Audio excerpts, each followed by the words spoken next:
पहले कि मैया को संदेह हो जाए, मुझे जाना होगा शनिदेव। प्रभु, कृपया अपने विराट रूप के दर्शन दीजिए।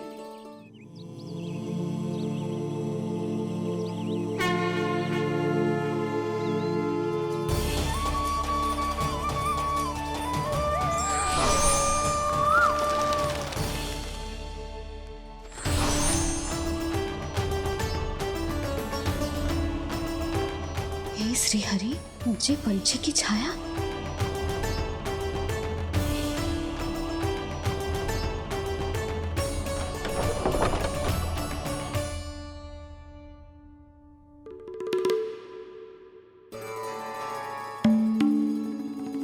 यशोदा, क्या हुआ?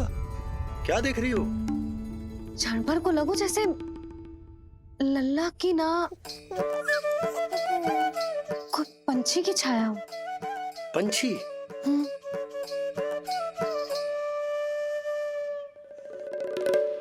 अब ना मुझे तो लग रहा है जो गिलहरी की छाया।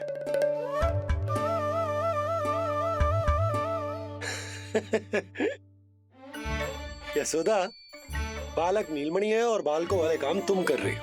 अरे प्रकाश और छाया से खेलने का काम लल्ला के लिए छोड़ दो। अरे परंतु ये देखो, झरोका खुलो है, ठंडी बयार चल रही है, लल्ला को ठंड लग जाएगी। बंद करो, जाओ। हाँ हाँ। हाँ लल्ला, ए लल्ला।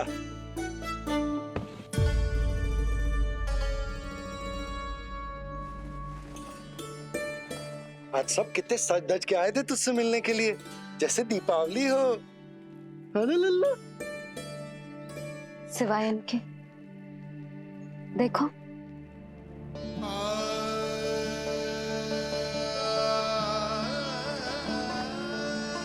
जब से चिच्ची मथुरा से लौटी है, इनका सजना सवरना सब छूट गया है।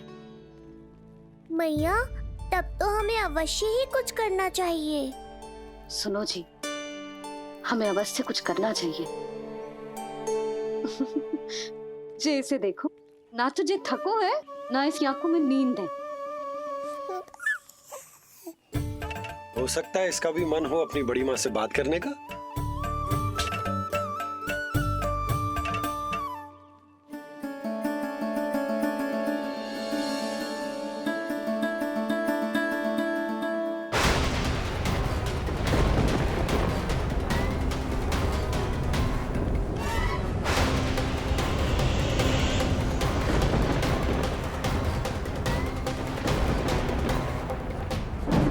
अरे लल्ला, डरने की क्या बात है? बस थोड़ी आंधी तो है।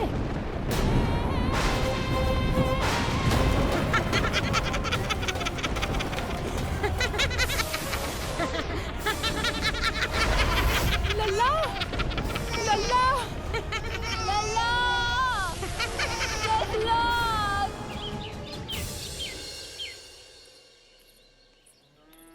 जीजी, अरे यशोदा, नंद भैया। चिच्ची, ये नीलमणि के षष्ठी पूजन का उपहार है।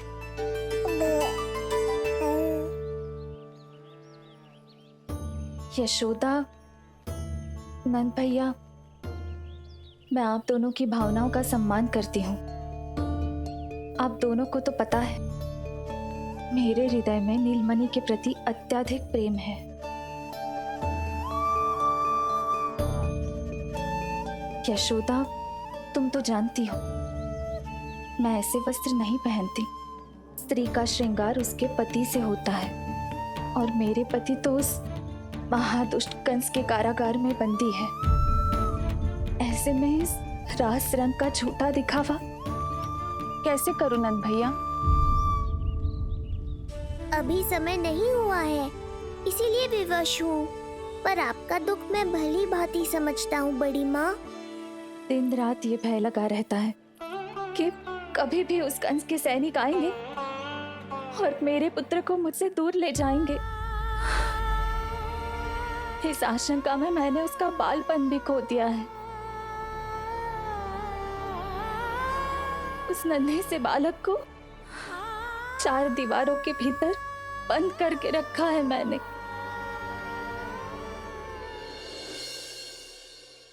थोड़ी देर और, बस तेरे बाबा अब भी आते ही होंगे।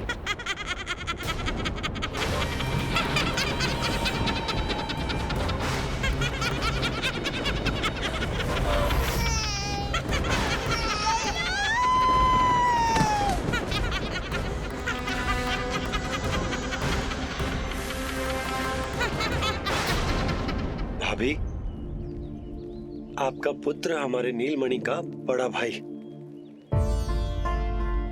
आप उसे खुली हवा में सांस लेने दें। मेरा विश्वास करें, आप दोनों गोकुल में पूरी तरह सुरक्षित हैं। चिच्ची, नारायण के घर देर भले ही है, किंतु अंधेर ना है। बस कुछ समय का कष्ट और है चिच्ची, फिर सब ठीक हो जाएगा। और ये देखो, नीलमणि स्वयं आओ है आपको उपहार देने के लिए। इसे भी मना करोगे आप? नीलमणि, बस आज हट मत करना।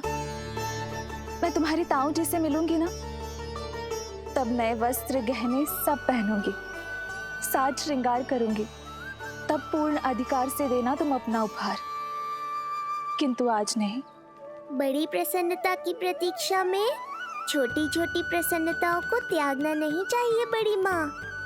जीवन तो परमात्मा का उपहार है, उसे जीना चाहिए।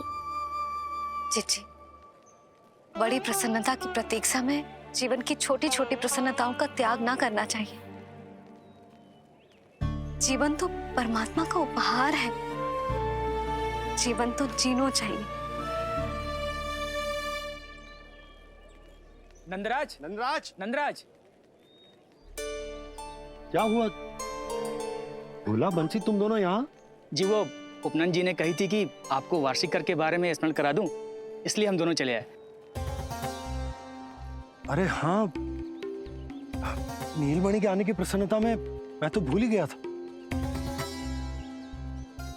अधिक देर होने पर कंस की दृष्टि में आने का संकट। कोई ना, मैं कल मथुरा जाकर कर जमा करा दूं। अरे किंतु कल तो लल्ला का पालना उत्सव है। सुनो जी, शीघ्र ही आना। भैया, हो सके तो अपने भैया और बहन देवकी का समाचार भी पूछ लीजिएगा। जी भाभी। इस बार कछु समस्या नहीं होनी चाहिए। ये बार आज मथुरा से कछु अतिथि आए थे, उन्हें पता चलो है कंस ने राजा वासुदेव और रानी देवकी को कारागार से बाहर निकाल लो है और अपने महल में रख लो है।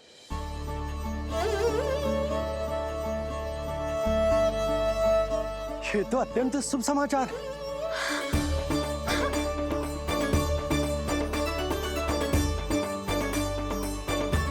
तुमने पहले क्यों ना बताया? हमें लगो आपको पहले ही से पता होगी महाराज। अच्छा ठीक है, जाकर तैयारी करो, कल तुम दोनों भी मेरे साथ चलोगे। जाओ।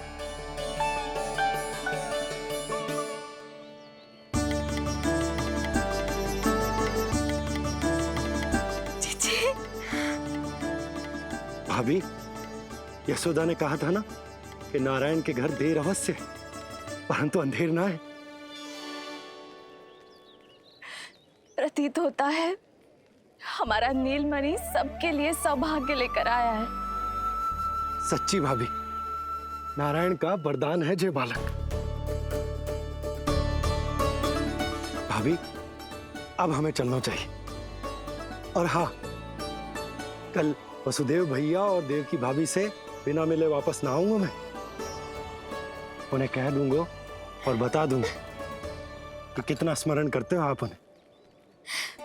चिच्ची, शुभ समाचार मिलो है। अब तो जो उपहार स्वीकार करना पड़ेगा। हाँ यशोदा, अत्यंत शुभ समाचार आया है और अपने साथ ही आशा भी लाया है कि अब शीघ्र ही उनसे मिलना संभव होगा।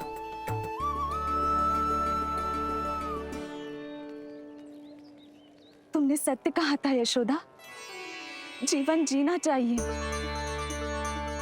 मैं भी जीऊंगी, छोटी छोटी प्रसन्नताओं को मनाऊंगी, अपना ध्यान रखूंगी, फिर से सजूंगी, संवरूंगी। अब जब वो मुझसे मिलने आएंगे उनका स्वागत करूंगी। उन्हें वैसे ही मिलूंगी जैसे जैसे उन्हें छोड़कर आई थी। मैं आपको आपके दुख से मुक्ति दिलाऊंगा। बस कुछ समय तक और प्रतीक्षा कर लीजिए बड़ी माँ।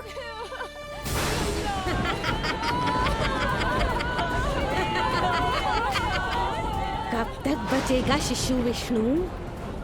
आज नहीं तो कल तू मेरा निवाला अवश्य बन जाएगा। कल तुमसे भेंट होगी पूतना।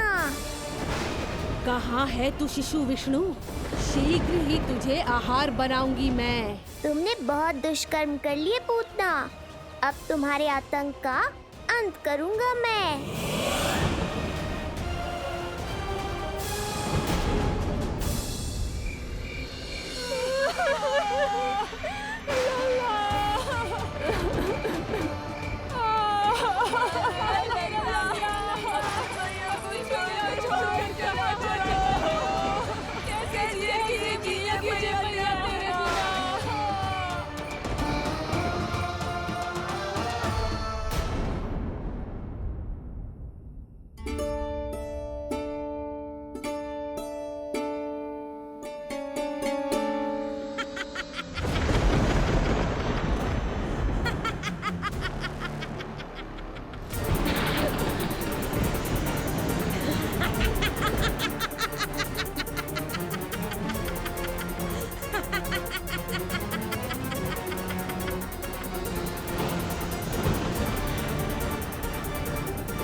चिंता क्यों करती हो मैया? मैं हूँ ना।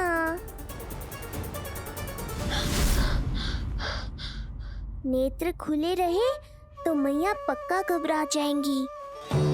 यशोदा, क्या हुआ? अरे बोलो ना, कोई बुरा सपना देखो। ना, स्वप्न तो ना था, किंतु मेरा मन बहुत घबरा रहा है। ऐसा लगो जैसे नीलमणि को कुछ। ये देखो, नीलमणि तो शांति से सो रहा है। तुम ना व्यर्थ ही व्याकुल हो रही। बाबा सही कह रहे हैं मैया, कुछ नहीं होगा मुझे। सुबह होने में अभी समय है। व्यर्थ की चिंता को झटक सो जाओ। अच्छा, ऐसे कैसे झटक दूं चिंता? नींद अचानक खुलो है मेरी। इसका अर्थ है अवश्य ही कोई बुरी दृष्टि है मेरे लल्ला पर।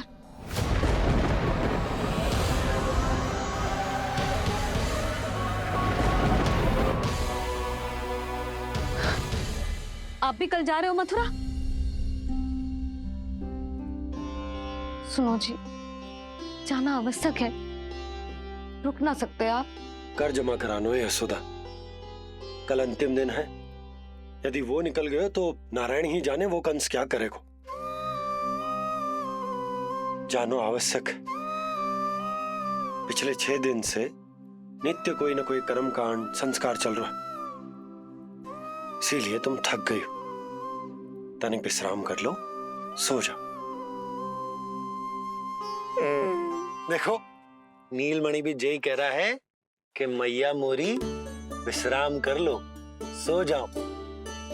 कल मेरो पालना उत्सव मनानो है कि ना?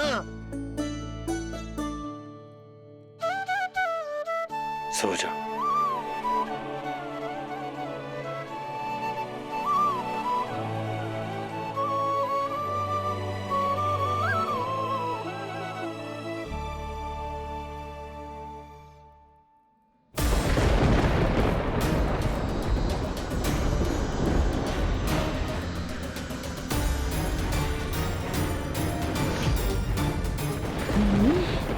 शिशु की गंध।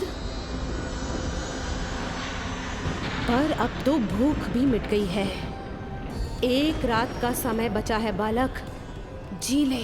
कल सूर्य की पहली किरण के साथ अंतिम सांस लेगा तू।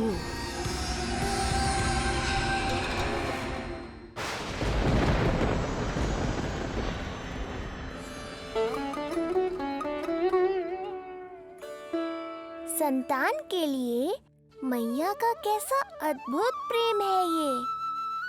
पूतना की छाया से ही इन्हें आने वाले संकट का आभास हो गया।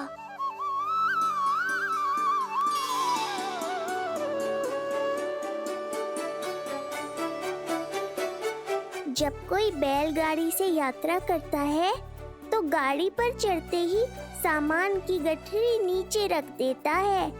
उसे पूरे समय अपने सिर पे ढोते हुए यात्रा नहीं करता। उसी प्रकार आप भी अपनी चिंता की गठरी मुझे सौंप दो मैया, मैं सब संभाल लूंगा।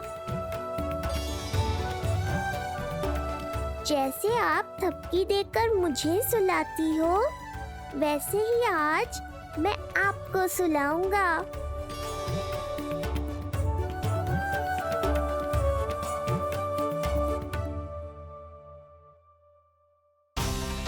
वचन देता हूँ मैया, जिसने आज आपकी निद्रा भंग की है, कल उसे चिर निद्रा में सुला दूंगा मैं।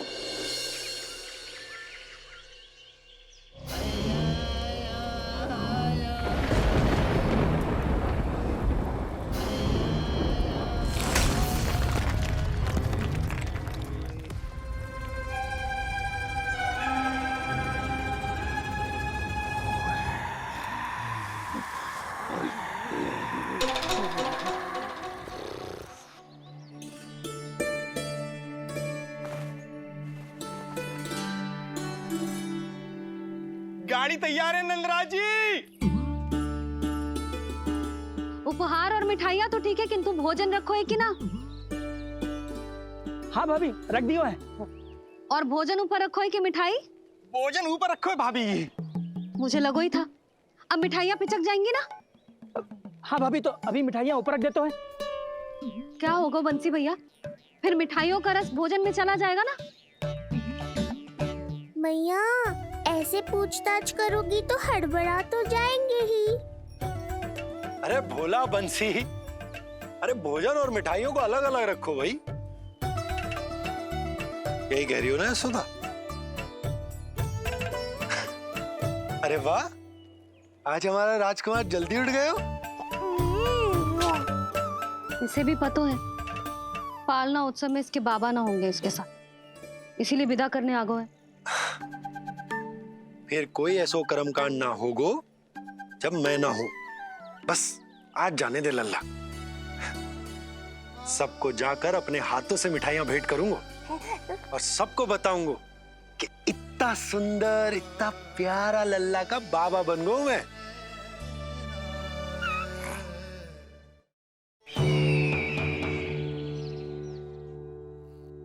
भैया के अत्याचारों की कोई सीमा ही नहीं।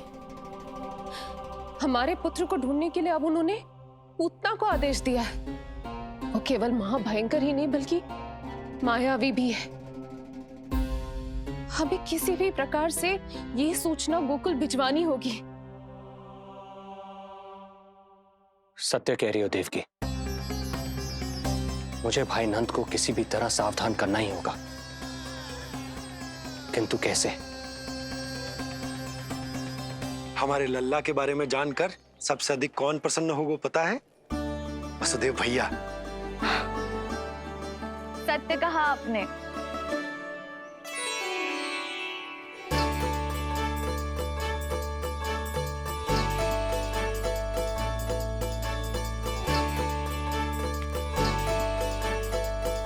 बड़ी माँ, नए वस्त्रों में ये हुई ना बात।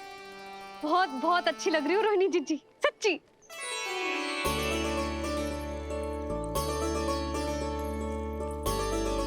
आपने जीवन में फिर से रुचि लेना आरंभ कर दियो है, ये जानकर वसुदेव भैया की प्रसन्नता दुगनी हो जाएगी।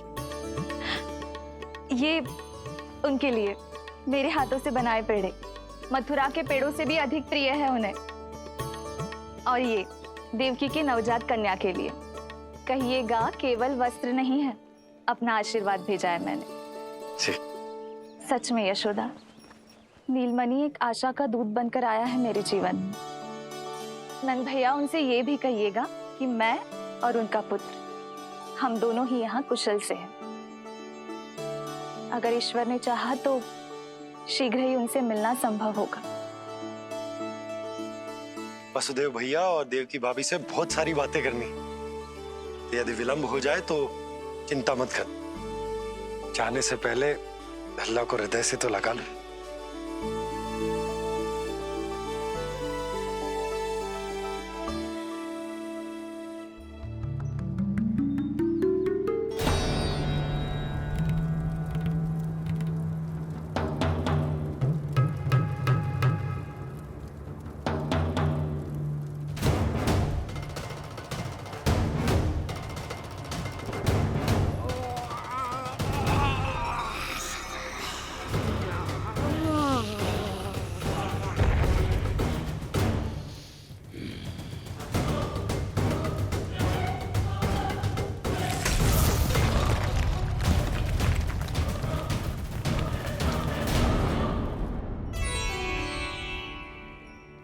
कछु विचित्र सो क्यों लग रहा है मुझे? बाबा, आपका पुत्र है ना यहाँ, सब कुशल मंगल ही होगा।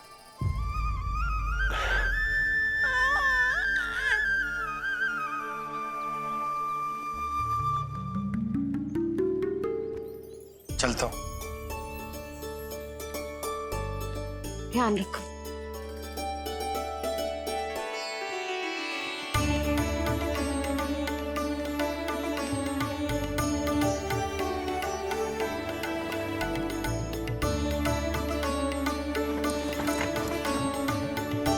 जय राम जी की।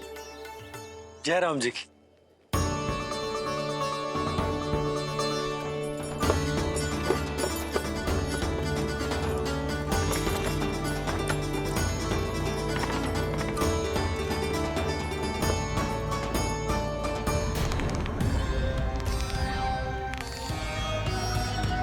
कहाँ से आरंभ करूं आज? ब्रजपुरा, रानी घाट, देतिया, बरसाना या Gokul?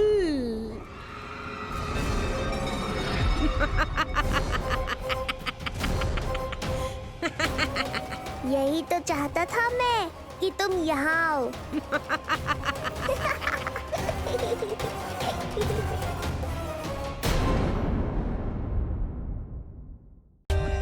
For more updates, subscribe to our channel, click the show links and enjoy watching the videos.